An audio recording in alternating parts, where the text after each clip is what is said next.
watching Reason and Theology Live, a show dedicated to charitable discussions, debates, interviews, commentary, and analysis. The show concentrates on theological topics, historical matters, and philosophical problems with content ranging from introductory material to in-depth examinations. And now, your host, Michael Lofton. Hey, welcome back, patrons. We are continuing with our Basics of Biblical Hebrew series here, joined by Louis Dizon. Louis, welcome back to the show. How are you? Oh, doing great. Excited to be on again, especially after, I just did a show on a completely different topic just yesterday. So, mentally switching gears from Islamic studies to biblical studies. It's great to be able to cover a wide range of topics. You're putting in some work. Yeah, it's got to produce the quality content, especially considering the fact that we're covering things that the vast majority of other Catholic YouTube channels are not providing. That's true. Yeah. And I understand we're on lecture 15 today. Yes, so we're actually covering three different verb stems this time. Mm-hmm. So, continuing our study of the Hebrew verb. So last time we talked about the Nephal stem. That was chapter 18 of the textbook here, the Nephal, which, if you recall, has the passive and reflexive meaning. And then we're going to be talking about the PL, Pual, PL. But before that, I actually want to do something else Hebrew related. So I find that the more examples of translation work, the more translation work that we can do as part of this, the better. And the whole Joseph story in the Learning Biblical Hebrew Workbook is great and all, but I think it'd be nice to supplement that with a few other translations, like Hebrew text for translation in other portions of the Bible.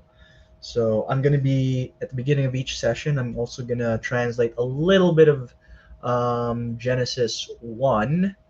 So if you recall, in some of the past sessions, we covered the first 8 verses of Genesis, which corresponds to the first 2 days of the creation account. And this time we will be looking at verses 9 through, let me see, where does verse verse 13. So that is the entire third day of creation in the Genesis account. And then we'll look at that, and then afterwards we will look at we will go to the grammar lesson proper. Just be warned, you will encounter a verbal form that we have not discussed before, and that is the he feel stem. And the he feel, it has a causative meaning. I will explain in more detail what that means next lesson, which is when we cover the he feel. So let's begin with this. Genesis 1 verse 9. Vayomer Elohim, yikavu hamayim mitakat hashmayim el makom echad vatera'eh hayabasha vahichen.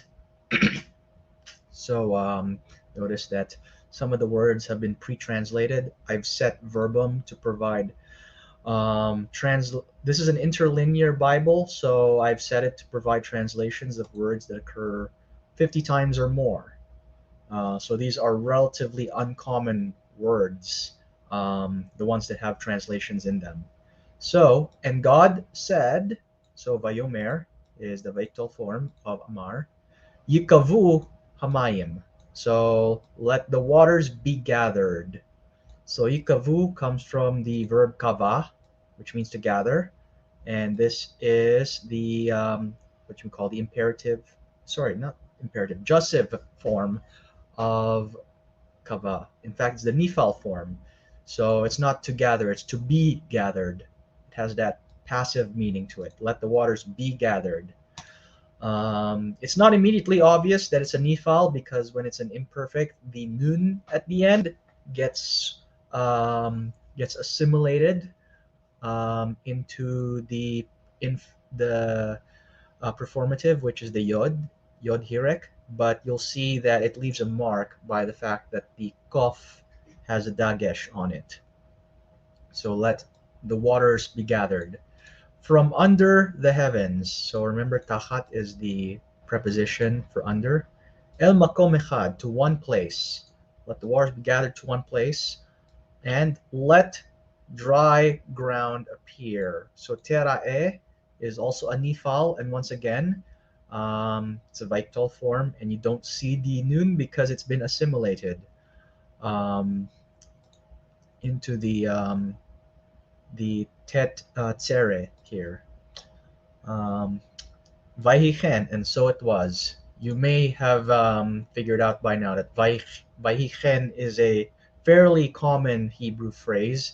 It occurs multiple times throughout the Genesis account, and it gets translated as "and so it was" and "so it became," to indicate that whatever God said has come to pass.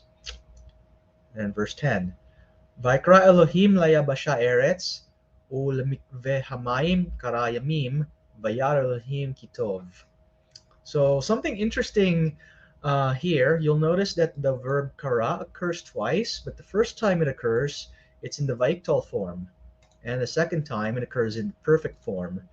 So, and the reason for that is that this clause, this is one entire clause. It begins with the noun. Theoretically, you could rearrange the words. It could be something like Vaikra lemikve hamayim yamim, and it would still mean the same thing. But the author of Genesis prefers to go back and forth between the Vaiktol form and the perfect form. So let's translate verse 10. And God called the dry ground earth or land. Eretz can be translated as either land or ground or earth, depending on the context. And the collection of water, he called water, and called seas rather. It's a little confusing because you can see the word mayim means water and yamim means seas, but they look similar if you just pay close attention to consonants. And God saw that it was good. Vayar is the vital form of ra'ah. And then let me see how many more verses of this. Okay, so 3 more verses. Verse 11. Vayomer Elohim tad deshe haaretz deshe esev mazria zera etz pri ose pri lemino asher zarovo al haaretz vahichen. And God said, let the earth produce. So tad deshe comes from the verb dasha, and this is a hifil. Again, this is the form. This is a form that we have not yet discussed. And then deshe esev, green vegetation. So deshe basically means green growth, and then esev has to do with like plant matter. Mazria zera, bearing seed. So mazria has to do with like bearing, and it's a hifil form again. It's a participle of, let me see, what's the hizri would be the basic form of it in the hifil from zara. That is zayin resh ayin. You'll notice that mazriya and zera have the same 3-letter root because seed This is the noun form for seed. This is the verb form for to bear seed. So Hebrew is fond of this. They'll put a noun and a verb next to one another, and they have the same three-letter root. Fruit trees. So trees bearing fruit. It's pre. Making ose pre, making fruit, and ose is the kal participle form of asa, according to its kind. So lamino. So min is the Hebrew word for kind. So whenever you see according to its kind, the word min is what is in view there. Asher zar ovo al haaretz. So which is its seed in it upon the ground, and so it was. Verse 12. Vatot se haaretz deshe esev mazriya zera leminehu, ve'etz ose pri asher zar'ovo leminehu vayar Elohim kitov. And so totse is from yatsa. It is the Victol form, and it's another hefil. So we're seeing a lot of hefils here. Um, so the earth brought forth green vegetation, um, seed bearing vegetation bearing seeds according to its kind, and trees bearing fruit, which is its seed according to its kind, and God saw that it was good. Uh, we're gonna come back to this passage when we actually talk about the Hefil, because there's a lot of examples here, and I'm just gonna highlight all these examples so that I remember to go back to them later on. Um, and then finally, verse 13, Vahi erev, vahi boker, yom shlishi. And there was evening and there was morning, the third day. Shlishi, of course, being the ordinal form of the number 3, shalosh. So there you have it. You've got the third day of Genesis in Hebrew. And with that, we can proceed to the grammar lesson.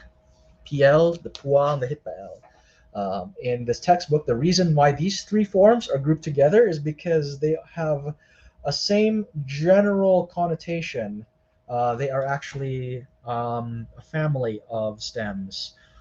Um, and they are roughly equivalent to the Kal and Nifal stems that we just examined. The PL is similar to the Kal in meaning. Whereas the Pual and the Hitpael are similar to the Nifal because they reflect the passive and reflexive forms, respectively. So, what do these three have in common? Well, as the textbook explains it, the functions of the PL, the Pual, and the Hitpael stems can be captured by the two phrases cause a state and look it up. The first phrase, cause a state, expresses the tendency of the PL and related stems to take the basic sense of the causative and adjust it to express the idea of causing a state of being. So the example here is gadal, which is a stative in the kal, to be, which means to be great. So if I said, for example, gadal ha'anashim, that means the man was great. Now, if I said gidel, I don't know if that form actually occurs um, in the Hebrew Bible, but theoretically, if gadal was in the PL, it would be gidel, and gidel ha'anashim would be the man caused someone to be great. And a pual form, again, I don't know if the gadal ever occurs in the pual in the Hebrew Bible, but theoretically it'd be gudal. It would be gudal ha'anashim would be the man was caused to be great. Now, hit gadel would be the hit pa'el form of gadal, and if we said hit gadel ha'anashim, it would be the man caused himself to be great.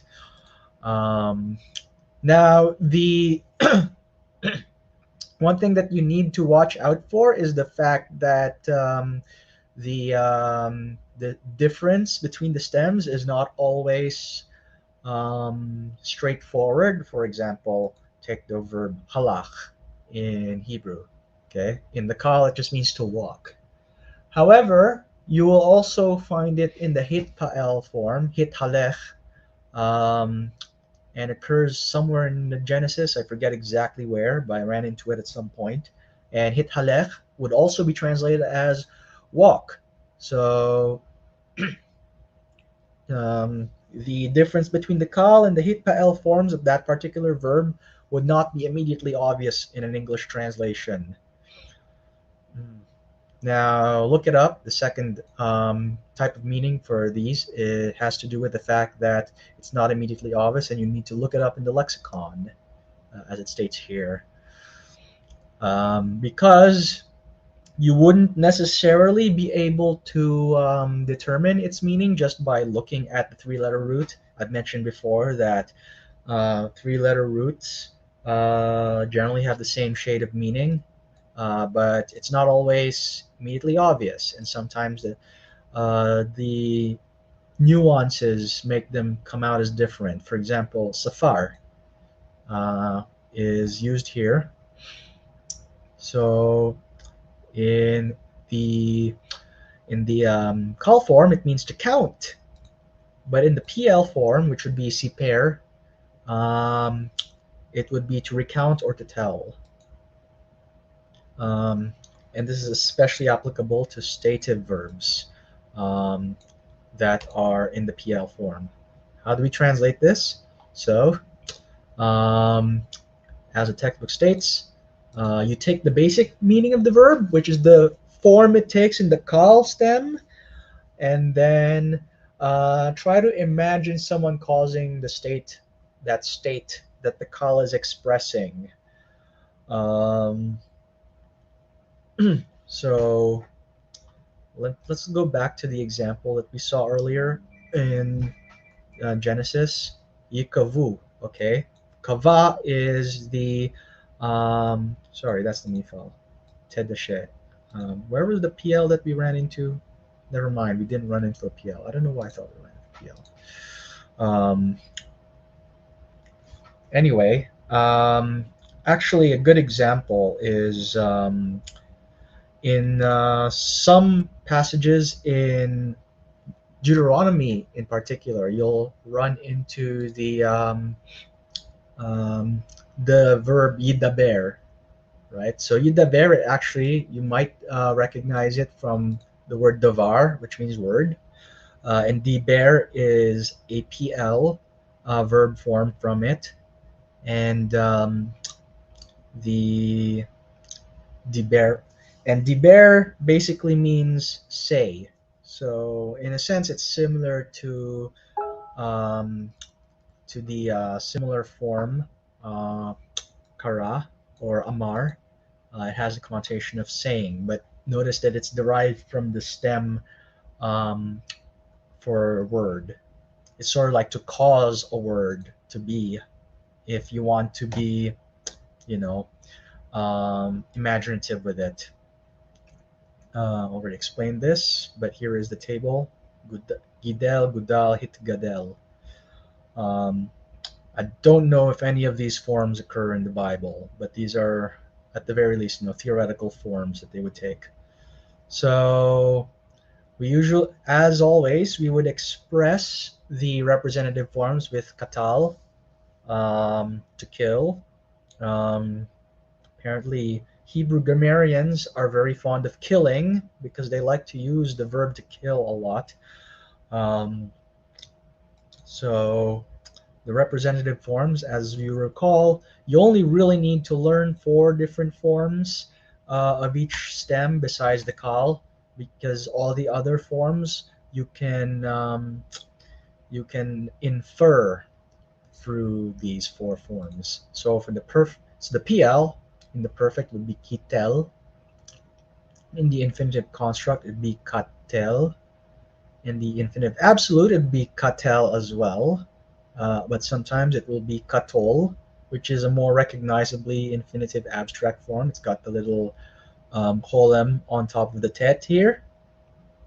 And then the participle, makatel. And then the pual would be in the perfect form, kutal. Infinitive construct would be kutal again. So you're gonna need context to tell these apart. Usually with the infinitive construct, it's made easier by the fact that it would have a preposition um, prefix to it, like likutal or bekutal or kakutal, etc. Infinitive absolute, kutol. Once again, the holem is present, and then participle mekutal. And then hitpael, hitkatel in the perfect. Also the same in the infinitive construct. Once again, usually context is your best friend. And if there's a preposition, it's definitely this one. Infinitive absolute, hit katel, once again. Um, in case you weren't confused enough, these three forms of the hitpael are the same. And then the participle, you exchange the he for a mem, it becomes mitkatel. So there are some things in common in all of these, and that's how you know they're a family. So the second radical, represented by the tet, always has a dagesh. And then notice that the participle form for all three begins with a mem. So if you see a participle with a mem at the beginning, um, it's usually going to be one of these three forms, but also you have to watch out because the hefil also starts with a mem sometimes. Mazria, which we just encountered, is an example of that. But at the very least, if you see the mem at the beginning, you know that it is not a kal. Um, Now, there is a doubling that you will notice in each of these. Um, So the doubling is represented by the aforementioned dagesh on the second root. Um, and that's usually a good way of identifying if it's one of these three stems. However, remember that there are certain letters that will drop the dagesh. And that includes the Skinnem-Levy consonants, the sin, sheen. So that's sin, shin, tzadeh, and samech, and that also includes the yod, vav, lamed, mem, nun, kof. So if the second root is one of these letters, it may be a PL or a pual or hitpael, but even if it does not necessarily have a dagesh. So an example here would be yivakshu. Um, Notice that the kof should have a dagesh, but it does not, um, and that's because it drops out. Contrast with vekatlu, because tet is not one of the letters that drops a dagesh.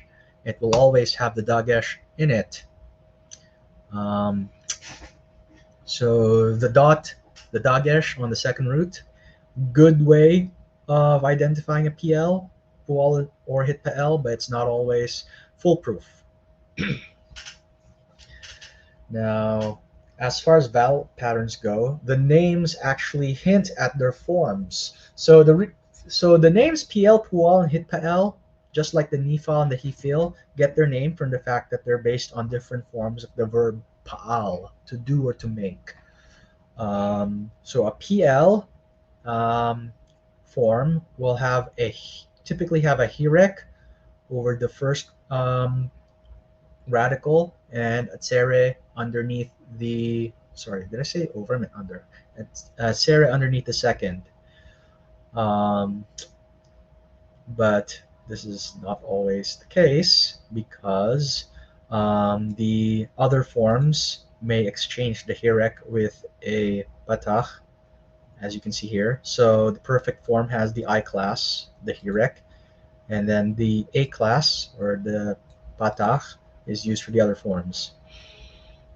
Pual and the hitpel have a more consistent vowel pattern throughout, so let's take a look again. Notice that with the pual, the first radical always begins with a kibbutz. The three dots arranged diagonally. Um, and then the hitpa'el is fairly recognizable by the fact that it's got that hit at the beginning, or mit if it's a participle. Um, Actually, sometimes it's not always a hit or a mit. There are certain special cases where this changes, which we'll see later on. Um, Now, first we'll look at the four forms. So the perfect form, um, remember the basic form is kitel. Now, the form, if it was second person, would be kitalta. So notice that the tsere here changes. It goes from a tsere to a patach. And that puts it in line with the kal equivalent, which is katalta. Well, if it was unvoweled, if it was undotted, unvoweled, you wouldn't be able to tell the difference between these two. But fortunately, the Masoretic text has the dots and the vowels, so we can tell these apart. And how we tell these two apart is the hirek in place of the kamets, and then there is a dagesh on the second. So, however, the tere is replaced with the patach, which makes it the same in both cases. So use the kal verb as your template and then apply the same endings. The infinitive construct is, as you can see, it's the basis of most of the other conjugations. If you want to know what the imperfect form of each verb of each PL, pual, or hitpal is, look first at what it looks like in the infinitive construct. Just start with that, and then you add the preformatives and the subformatives. So using katel as the example, the infinitive would be katel, and the third person masculine singular form in the imperfect would be yikatel. So you can see katel, it's got the yud shava. Now in the hitpa'el, it's a little bit different. You'll notice that instead of the hit, it becomes yit katel, and that's because you wouldn't want to say yehit katel. It sounds a little odd. What happens is that the he gets assimilated into the yod. So yit katel, tit katel, ek katel, etc. And then in the plural forms, it would be yitkatlu, yitkatelu, titkatelu, etc. So, once you have this form memorized, you can infer most of the rest through it. Now, the special case would be the pual, which, because it is a passive, it does not have justives or imperatives, which is kind of funny because the nifal had imperatives, as we saw before. Once again, notice nifal imperative. Sorry, that's a nifal justive. So the pual is not always the same, even though it has the same general meaning as a nifal. And then participle, mkatel. So remember the same rule. You start with the infinitive construct, you add the preformative, and the preformative in this case is the mem shva, mkatel. So from there, you just add the appropriate endings, and you get all the other participles: mekatlot, mekatli, mekatla, etc.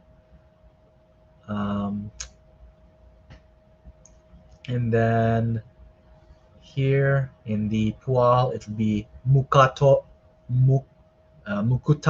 mukutalim, mukutala, mukutal. So So here we go. We inferred all of this just from the infinitive construct. Um, so remember that all participles outside the colony file created by adding a mem to the front of the infinitive construct, as we just saw with these three forms, as well as the he-feel form that we ran into in Genesis. So here's the special rule that I mentioned with the hitpael. So the hitpael sometimes transposes or switches the order of the letters in the verb. So an example would be um, the verb shamar.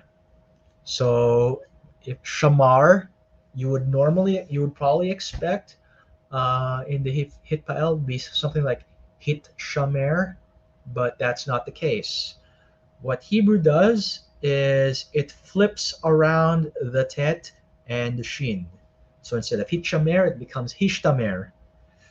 Um, and the textbook lecture calls this the spaghetti rule, because you want the S to come before the P. Odd way of describing it, but okay. Which is why if you see this combination of letters at the beginning of a word, the he, shin, tet, just think it's most likely the case that it's a hitpael with the shin and the tet. Sorry, the shin and the tav. Have I been calling it a tet this whole time? The shin and the tav flipping places. Another change that you might run into is that sometimes there's a metathesis that occurs. So here, the word sadak is used as the example. So hit tzadek would be the form you might expect, but it is changed to hits tadek. It's funny to say hits the deck, hits the deck. So tadak, if you see hits tadek, I don't know if that form ever occurs in the Hebrew Bible. I don't think I've ever run into it, but we're using it as a theoretical form here. The hits tadek. Notice once again that the tet and the tzadeh, sorry, tav and the tzadeh. Why do I keep calling it the tet? The tav and the tzadeh trade places here. And that's not the only change that occurs. Notice that in its final form, the tav turns into a tet. Wow, I've been turning the tav into a tet this whole time, but then here it actually does literally turn into a tet. Hits tadek. So it's being spelt with a tet here, but if you keep in mind the fact that sometimes the tav turns into a tet in the hitpael form, you could infer that this is a hitpael. So you can see two levels of change take place. First, the tav and the tzadeh trade places, and then the tav turns into a tet. Now,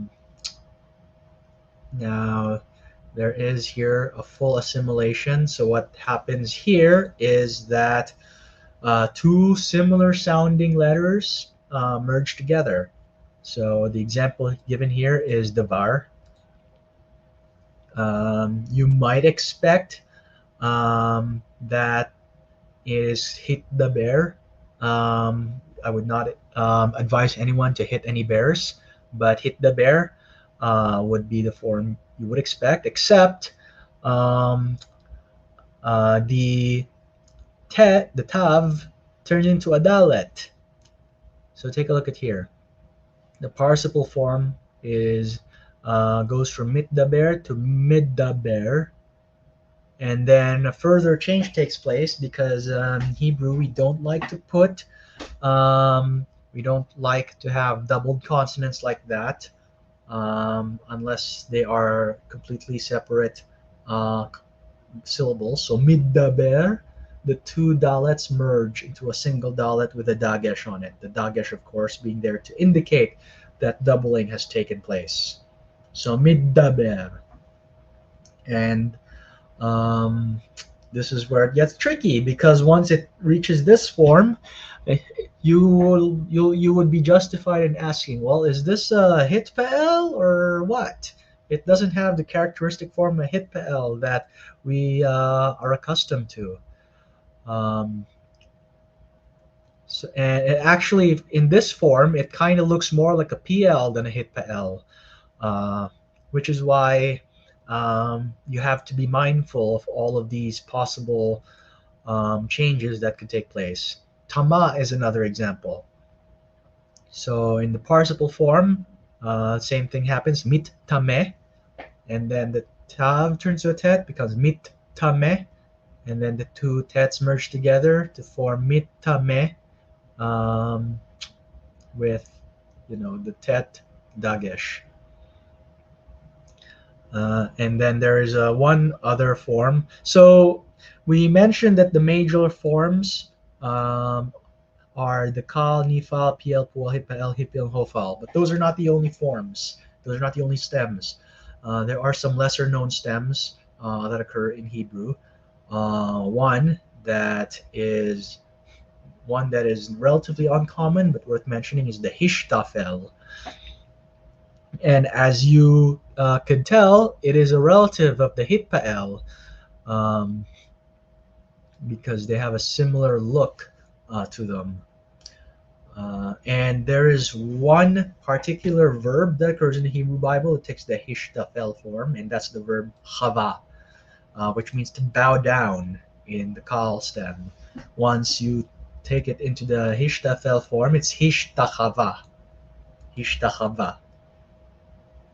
And that means to worship or to prostrate oneself to someone. So whenever somebody prostrates before someone else in the Hebrew Bible, usually it's some form of hishtachava in the Hebrew. So this so when you run into hishtachava, just have it in mind that it is a special verb that has its own stem. There are no other verbs in the Hebrew Bible that have the hishtafel stem. And let's take a look at some more examples of some of these forms. So the PL form, it can take a simple active. So two examples would be in Joshua 17:14 and Jonah 2:1. So in Joshua 17:14, Vaidabru bnei Yosef et Yehoshua. So I mentioned that Diber is the PL form of Dabar. Here it is. This is the Vaiktol PL form of Diber. And the sons of Joseph spoke to Yehoshua, to Joshua. And then Jonah 2:1, Vaimadadnai Dagadol. So Yaman is the PL form of, I can't actually tell. I think it's Mana. Don't quote me on that. I think Mana is the root form. The He has dropped out. So it looks kind of weird in this form. But it's not the only time we see a form like this happen in the Vaiktol. Think Vaihi for Haya. So the Lord, or Yahweh, prepared a great fish, a dagadol. There is the causative form, causative use of PL, which is one of the most common forms of it. So, and there are some sub categories within the causative. There's factitive. So if the verb is stated in PL, the subject causes the object to enter that state or condition described by the verb. So cause to enter a state, basically. In Joshua 3:7, it says, Achel Gadel ha be'enekol Yisrael. So, so I will begin to exalt in the eyes of all Israel, to exalt you in the eyes of all Israel. So basically, to cause to enter in a state of being great is the connotation being implied with gadel here. Resultative. Results to accomplish the action that they describe. This function can be discovered by adding hereby or thus next to verb. So, two examples. Joshua 24:9. Vaikra lebil'am lekalel etchem. So, notice the infinitive construct form, lekalel. Um, so, it means, and he called Balaam, to curse you. And actually, the kalel, to curse, comes from the verb kalal. In this kal stem, it means to make little. Um, and in the PL form, it basically means to cause you to become little, which in English, we just translate it as to curse. And in Micah 7:6, Kiven Mnabel Av. For a son causes his father to be a fool, or if you want to, causes his father to be like a fool. But if you want to to idiomatically translate it, it'd be something like treats his father as a fool. Now, an example of contextual dependence. And here we have some examples. Leviticus 13:59, Zot Torat Negat Taraat Le Taharo o Le Tam'o. This is the mark of Nega Taraat. So this whole thing means leprosy. It's basically a skin condition of some sort. Leprosy is a bit of a misnomer. It's not what we would consider Hansen's disease or leprosy necessarily. The taharo, to declare clean, or the tam'o, to declare unclean. So there's a declarative idea behind these two forms. And notice again, infinitive construct. 2 Chronicles 29:15.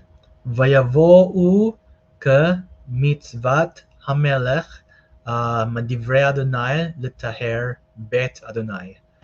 And they went according to the command of the king by the words of the Lord to cause to become clean or to cleanse the house of Adonai, the house of Yahweh. The iterative form. So this has the connotation of a repeated or prolonged action, or something that involves more than one subject or object. So examples: Job 24:10, Arom hilhu bli levush.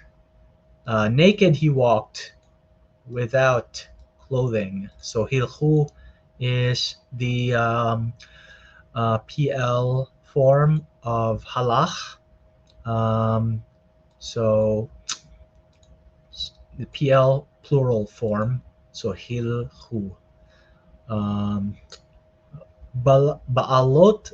So 1 Kings 11:15. Ba'alot Yoav sar hatzava lekaber et hachalalim. So the commander, when he went out, that is to say, Joab, the commander of the army, to bury the kaber, the slain. This is a substantive participle here. So again, kaber from kavar. This is to cause, to be buried, um, to bury basically, the PL form of it. And then there's privative. So these are verbs that describe doing away with or depriving or removing something. Um, and the example given is Exodus 27, verse 3. Ve'asita sirotav ledashnu. And you will make pots for removing fat. So from dashan, um, and then grammatical parallelism. Sometimes um, the PL and the CAL are paired together, um, and this is common in poetic texts such as the Psalms. And here, they have the similar connotation. The difference between the CAL and the PL are not necessarily translatable into English. Example: Psalm 29:5. Kol Adonai shover arazim, vayishaber Adonai et arzei halvanon. The voice of Adonai is breaking the cedars. So shover is kal participle, and then and then Adonai breaks. It goes from kal participle to a PL vaiktol at the cedars of Lebanon. So here are all the examples of the PL. Now we have a few of the HIPAL and PUAL as well. So the PUAL, um, basic, it's all passive forms. So there's passive factitive, to be brought into a state of being. Second Chronicles 26:18 states, Ki lakohanim hamkudashim lehaktir. For to the priests, the ones who have been set apart to offer incense. This is a he feel form, by the way. So this notice is a pual participle. It means to be set apart. Passive resultative. It both describes and accomplishes an action. Psalm 37:22. Mavorachav vayirshu eretz u mukulalav yikaretu. So the ones being blessed by him, those being blessed by him, will possess land. And the ones who've been cursed by him, once again, notice kalal, the verb kalal, yikaretu, shall be cut off.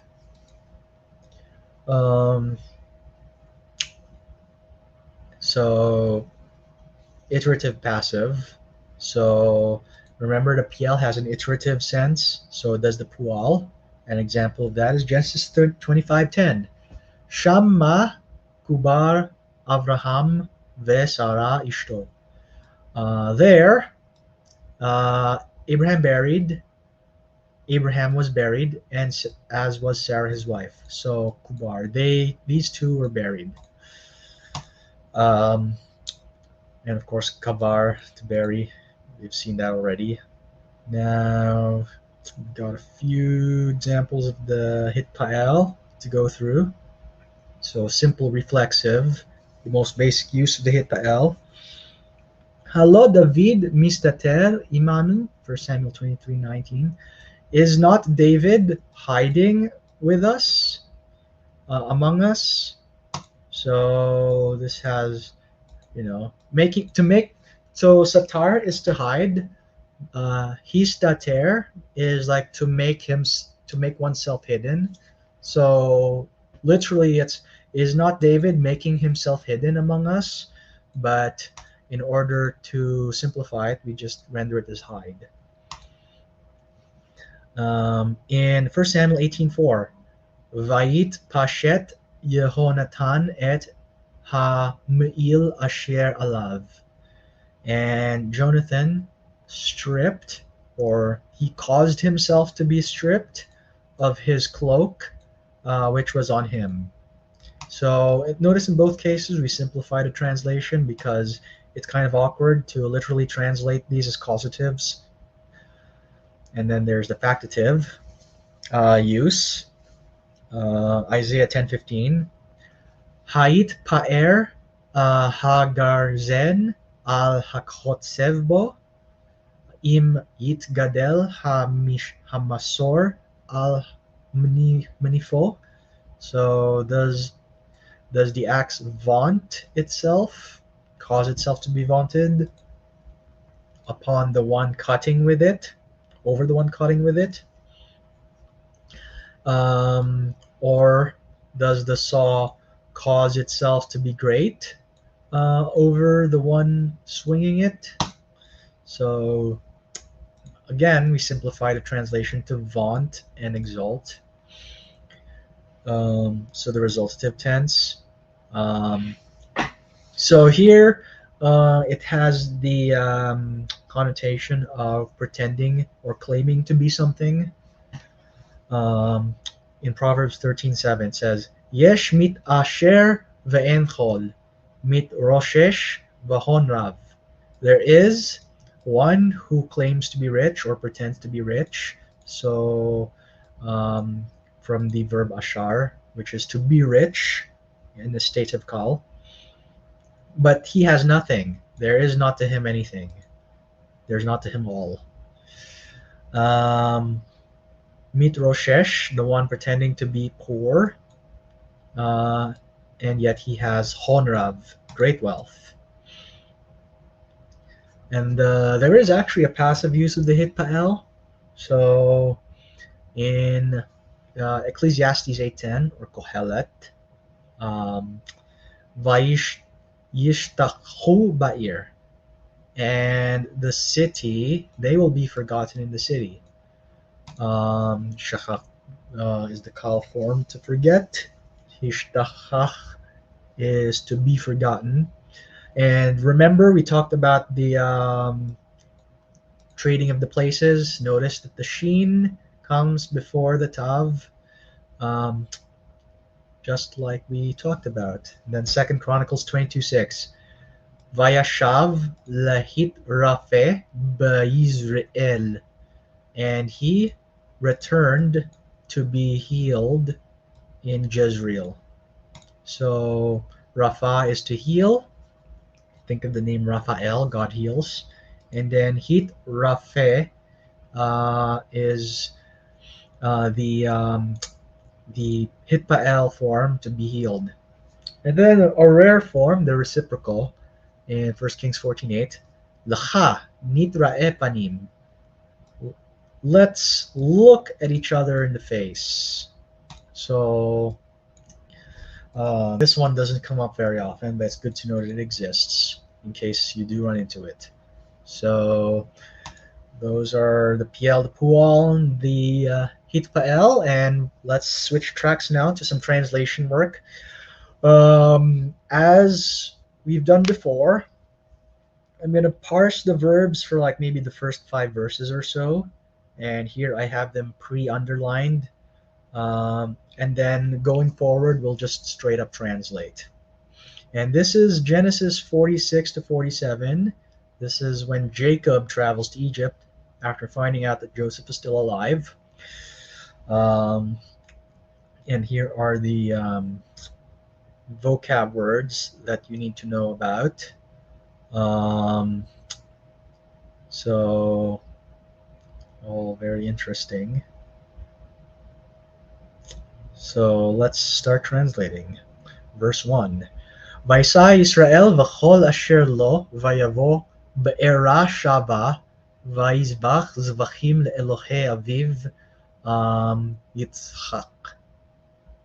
And Israel journeyed. So Vayisa comes from Nasa, to journey. It's the it is the let me see. This should be, I think this is just a standard call form in the Vaiktol.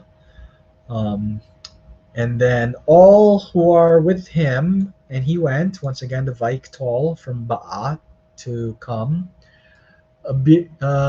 Beersheba words. So Beersheba is Beersheba, and then notice that the directional hey is here, the kametz hey. Um, but notice that it's put up after Be'er rather than Shava. It's not Be'er Shava'a, it's Be'era Shava. Be'er Shava, by the way, literally means the well of the oath. Be'er means well, Shava means oath. Um, and then, and he sacrifices.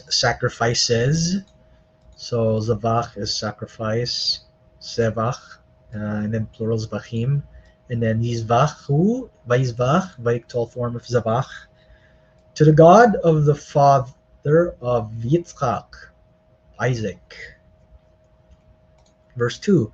Vayomer Elohim leIsrael, Lamar ot halayla, Vayomer Yaakov, Yaakov, Vayomer Hineni. And God said to Israel, when you see the night, sorry, I forgot to underline this. And he's when night actually was seen, when night arrived. Um, so God appeared by night to Jacob, and Yaakov, and he said to Yaakov, Yaakov, and then Yaakov said, "Behold, it is I, Hineni." Vayomer occurs three times again, Vaiktal form of Amar. The Bemarot. So notice the be here. Um, actually, so this is the Nifal form of Ra'ah. Um, actually, is it the Nifal form? Actually, I'm not entirely sure.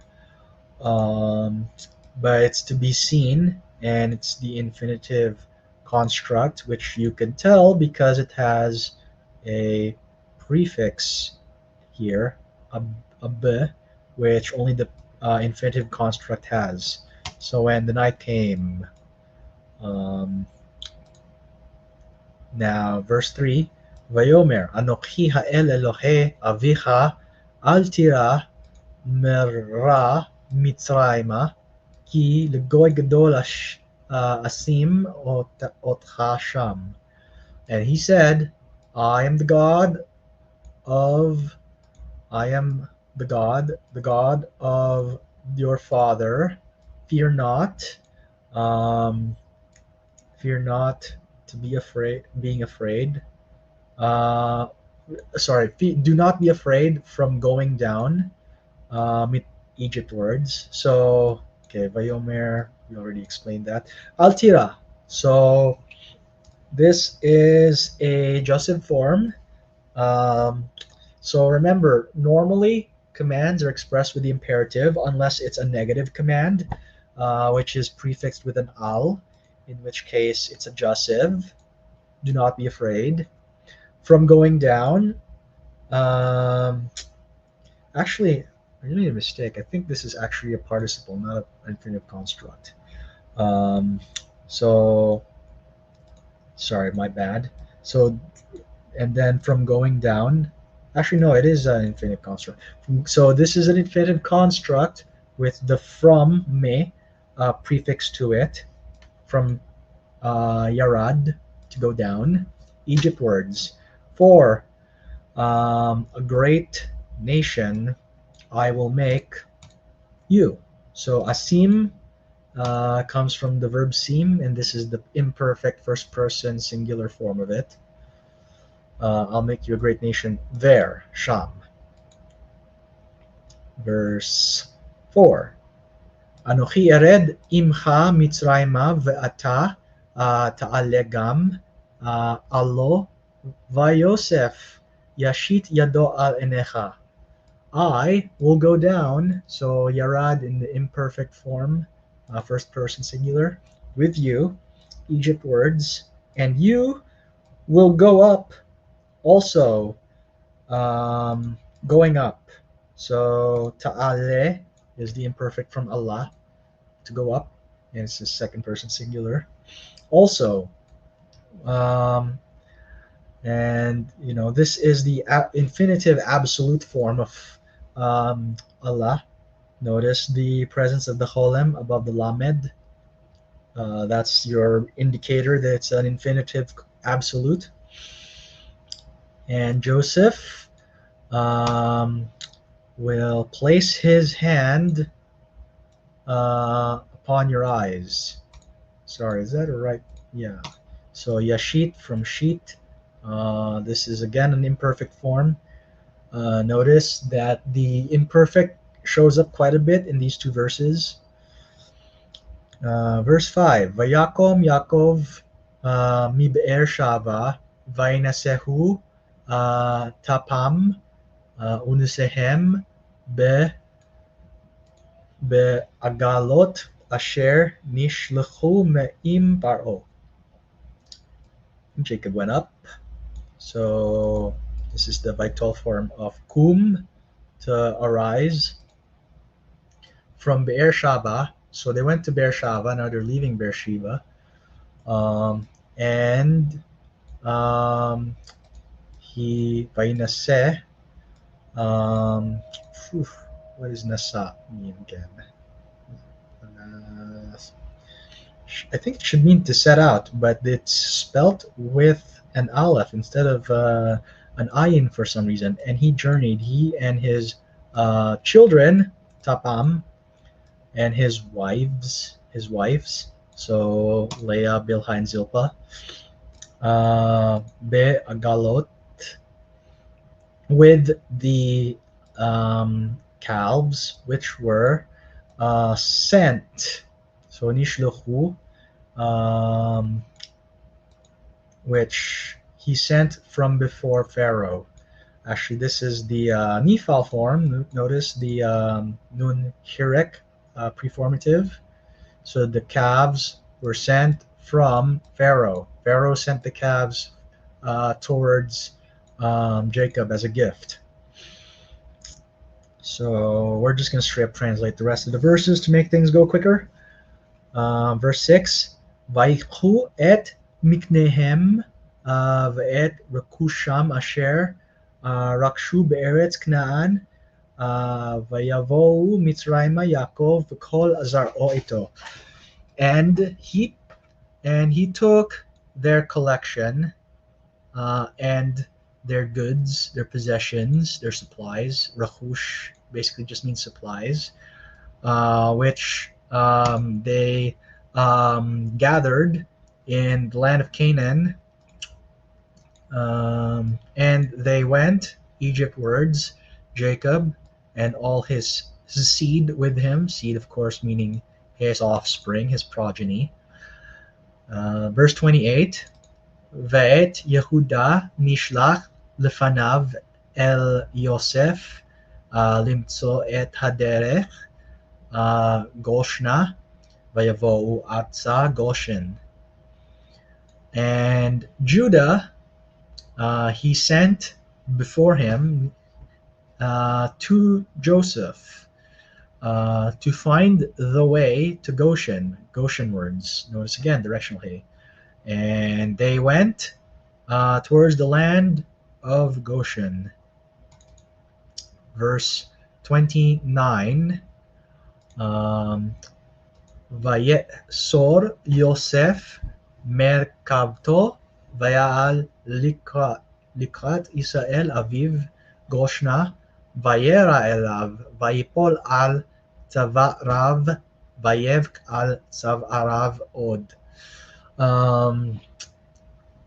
And Vayesor, and then Joseph set out in his chariot, and then he went up to call Israel, to call his father Israel towards Goshen.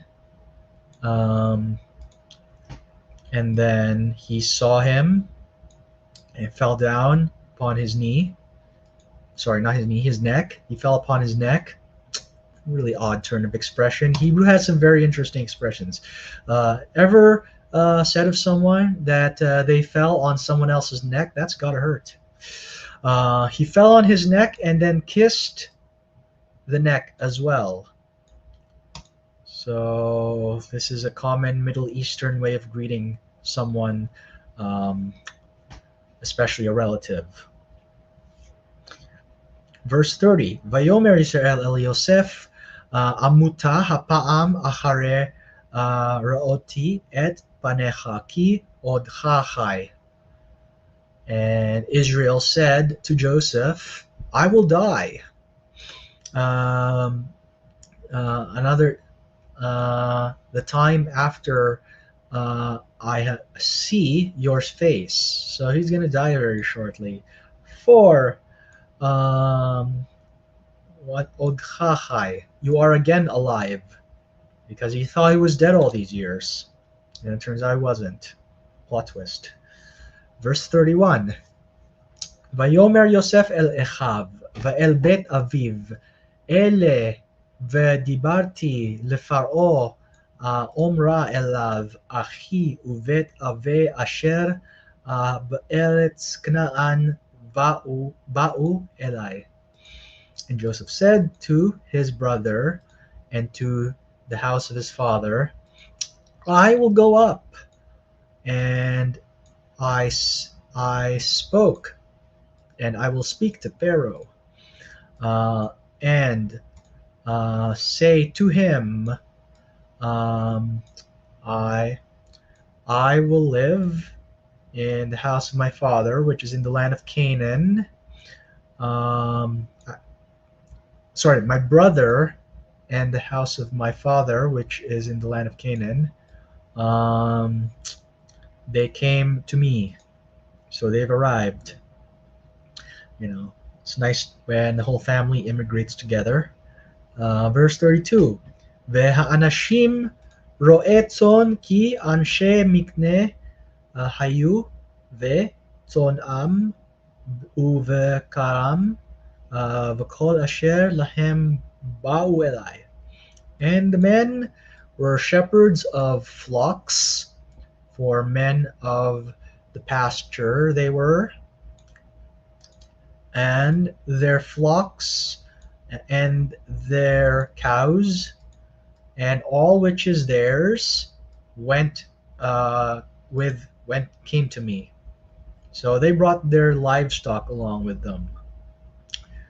Verse 33. V'haya ki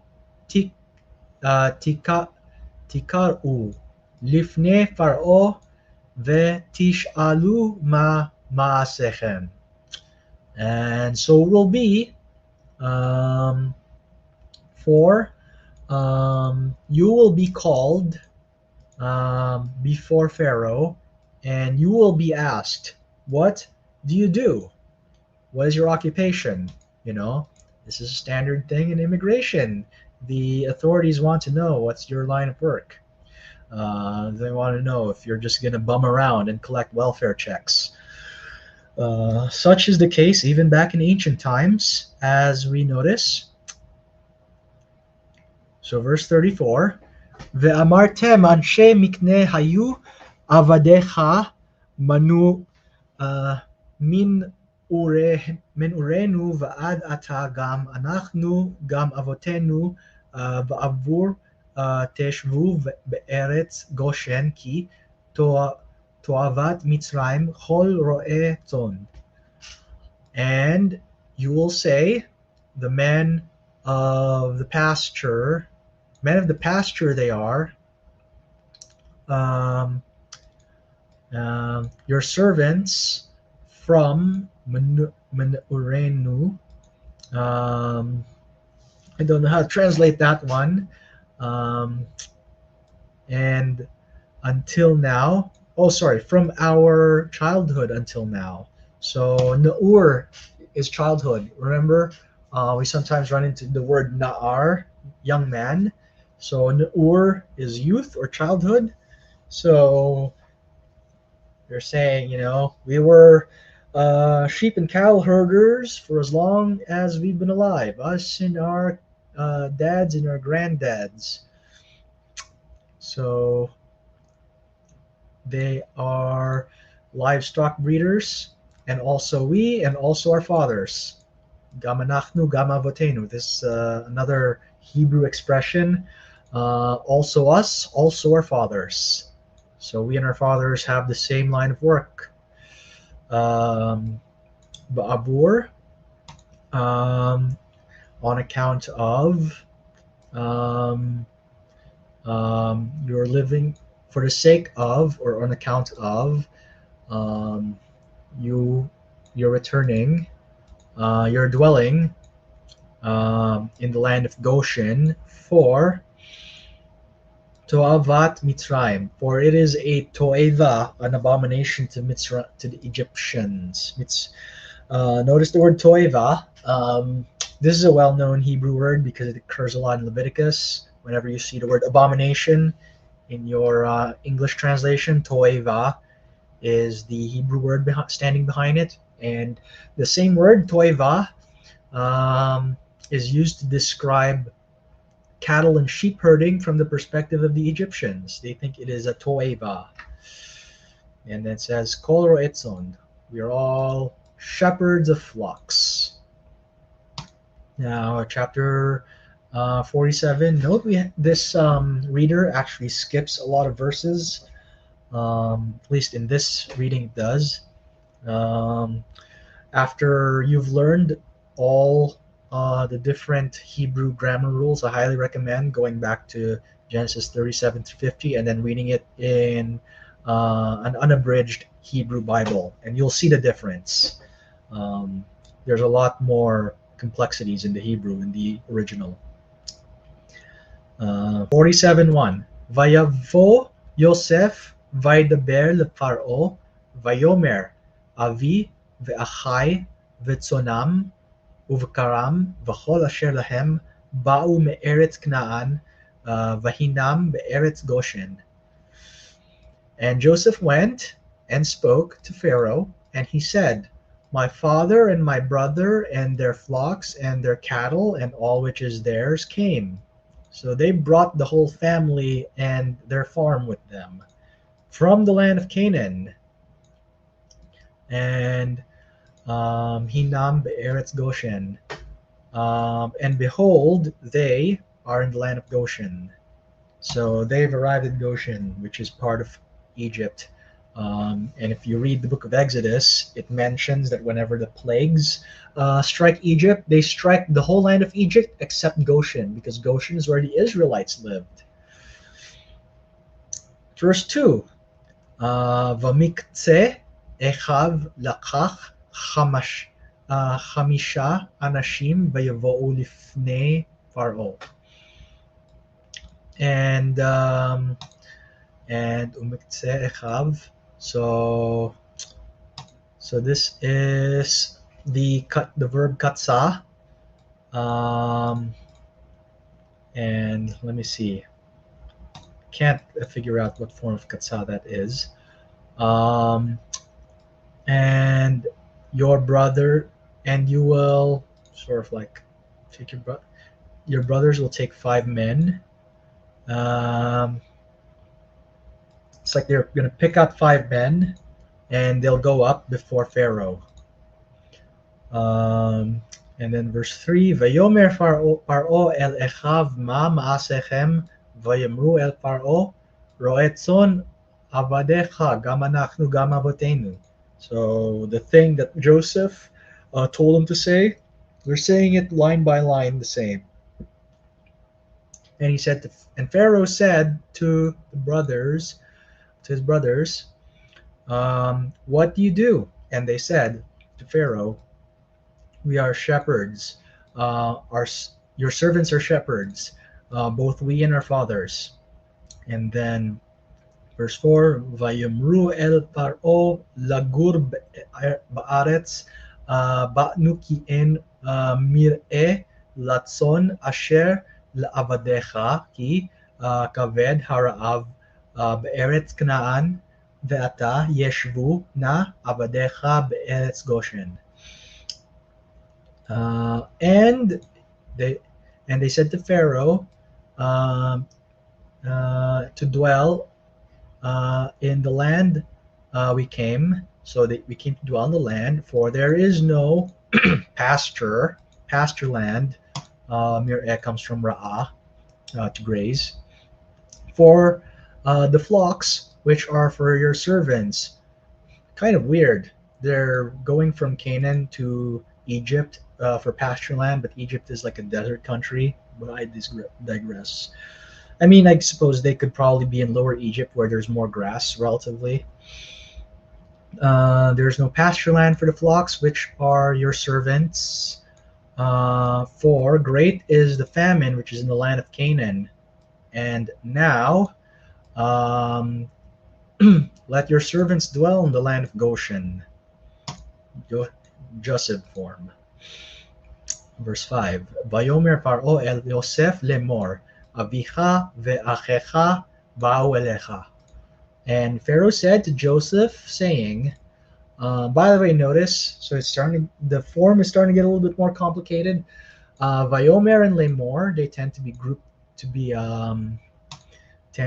paired together in a lot of these constructions. So it's literally, and he said, saying, which is kind of weird in English, but in Hebrew that is a common way of speaking, and you'll run into it a lot in the Bible. Even the New Testament, which is in Greek, does it sometimes. You'll notice when next time you read the Gospels. Notice how many times in the Gospels it says he answered and said. Now it's Greek, but it is a Hebraism, as it were, and it's the kind of Hebraism that we're seeing here. And Pharaoh said to Joseph and said, and saying, your father and your brother came to you. And then verse 6, Eretz Mitzrayim lefanecha hu, b'metav haaretz yeshvu avicha ve'achecha yeshvu be'eretz Goshen, va'im yadata vayesh bam anshe chayil. The land of Egypt, so they came to you. The land of Egypt is before you. Before you it is.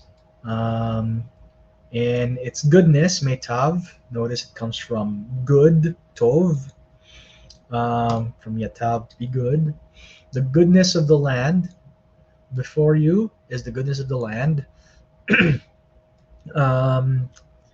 Let your father and your brother dwell, and they will dwell in the land of Goshen.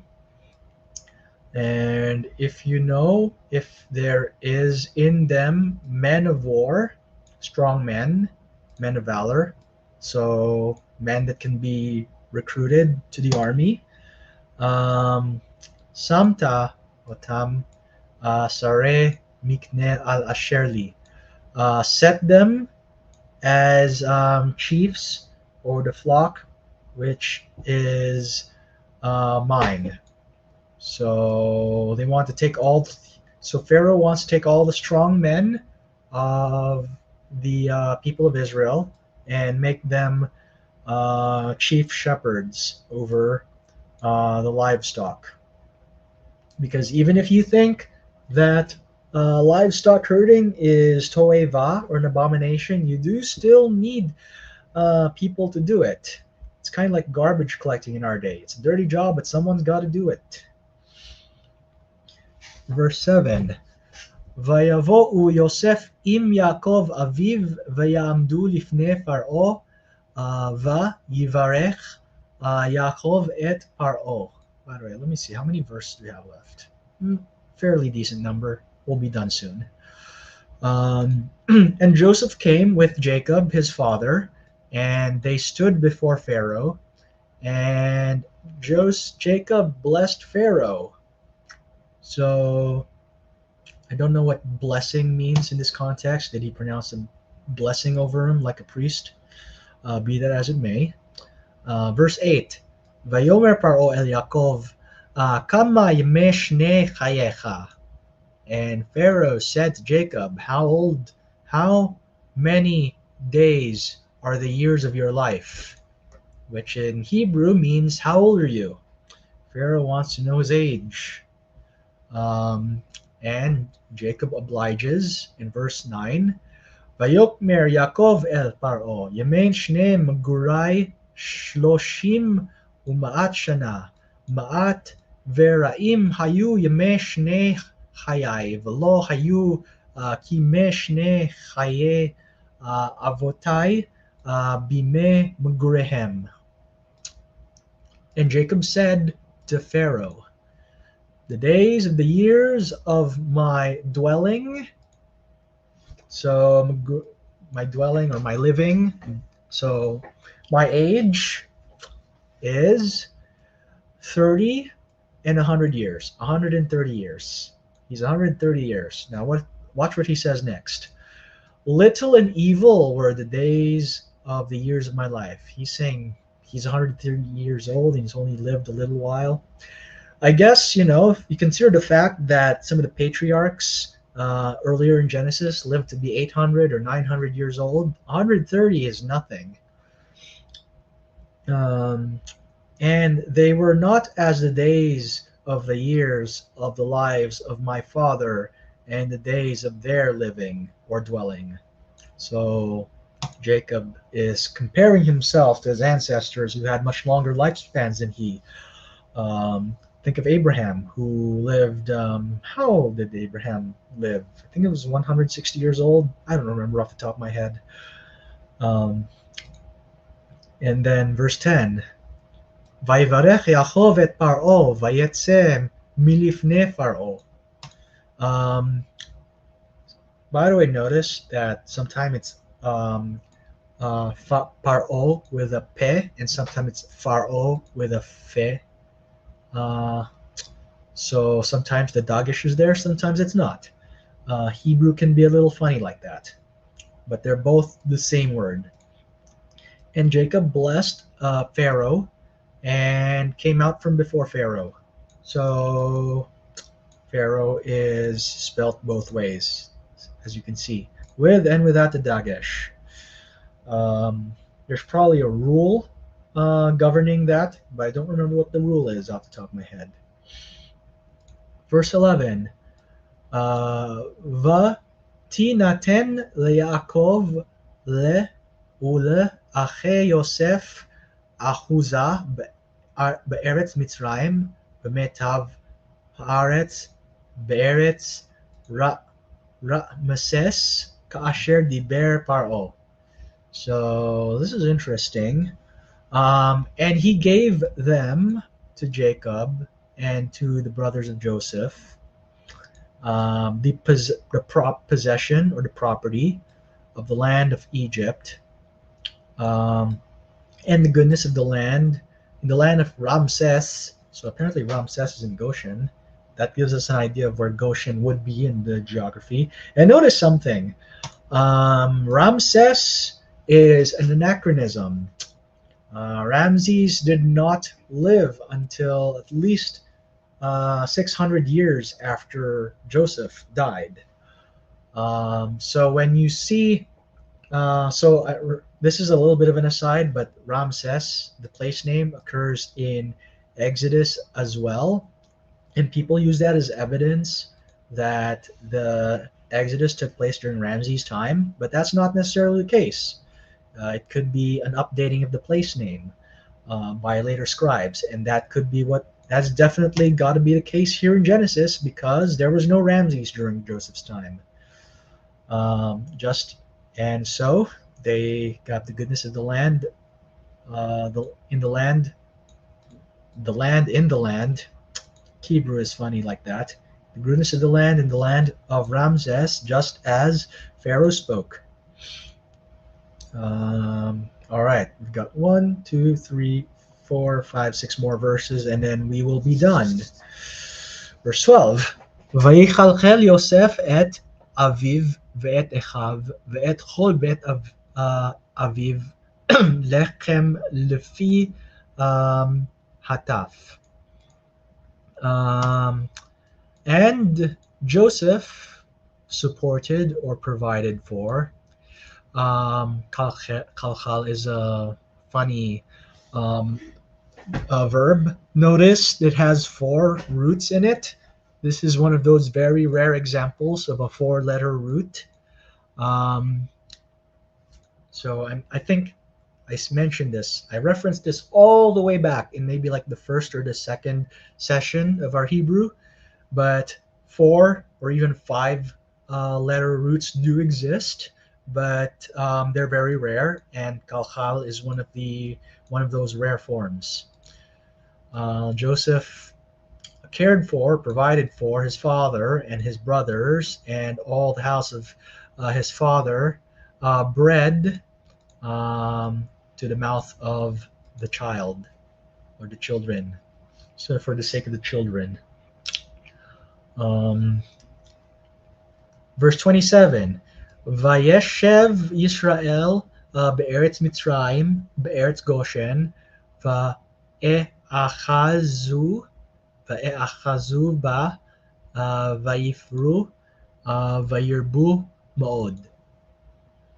And Israel dwelt in the land of Egypt, in the land of Goshen, and they took in it, and it bore much, very much. So they started planting crops, and it was a fruitful harvest. By the way, fruit doesn't necessarily literally mean fruit. It could just mean produce.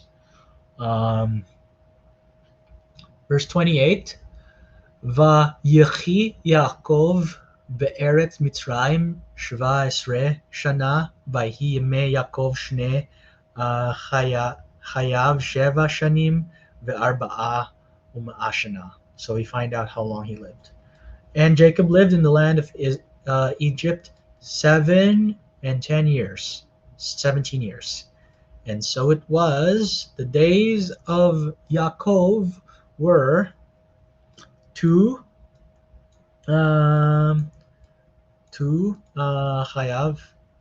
the second part of his life.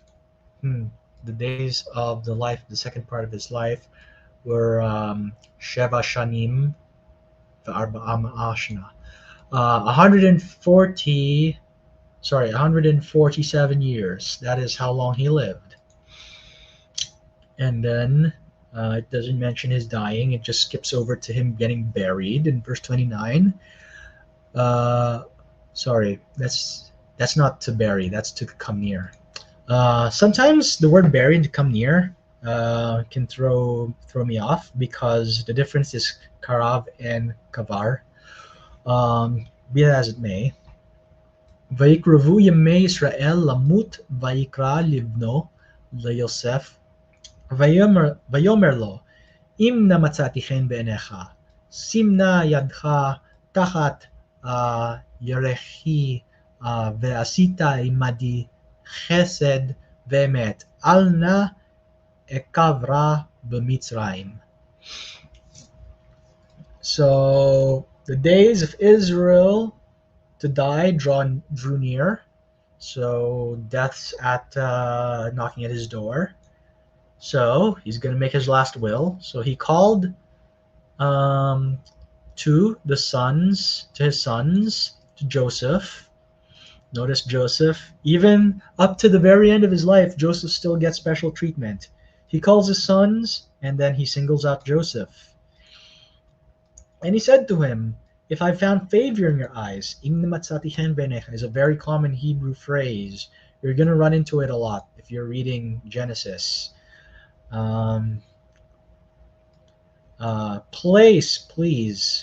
Place your hand underneath the thigh and set with me chesed, goodness and truth, and place with me goodness and truth. Do not ekavra. Do not ekavra. Do not bury me in Egypt. He doesn't want to be buried in Egypt. Verse 30. Got two more verses. Ve shahavti im avotai vanasata oti mimitzrayim ve'ekavra mikvuratam vayomar anochi ese ki dvarecha. And I will dwell with my father. So I will lie with my father. Lie, sit, dwell. Um, and um, and you will forget me from Egypt. Oh, sorry, you will lift me up from Egypt. I just realized that I mistook to lift up for to journey earlier on. He lifted up to his chariot. He went up to his chariot, not he journeyed in his chariot. Because Aleph, not Ayin. And you will carry me up from Egypt and bury in the Kavuratam, in their burial place. So Kavura is a burial place. So in their burial place, and he said, I will do as your word. Um, Plot twist, he doesn't get buried properly for another 400 years because the Israelites become slaves and they had to keep Jacob's body in mummified forms in storage for the next 400 years. But that's an aside. Verse 31, Vayomer, Hishav'a li, Vayishava lo. Um, so Jacob does a Batman here, and he said, "Swear to me," and he swore to him. So um, there you have it. We are 47 chapters into the Genesis story. We've got most of the story of Jacob down. So next session, I'm going to make a note. We'll do day 4 of the Genesis story. And also, other than that, we will also be covering the Hephil, which we kind of saw in advance um, already. The Hephil and the Hophal. So those two are related forms.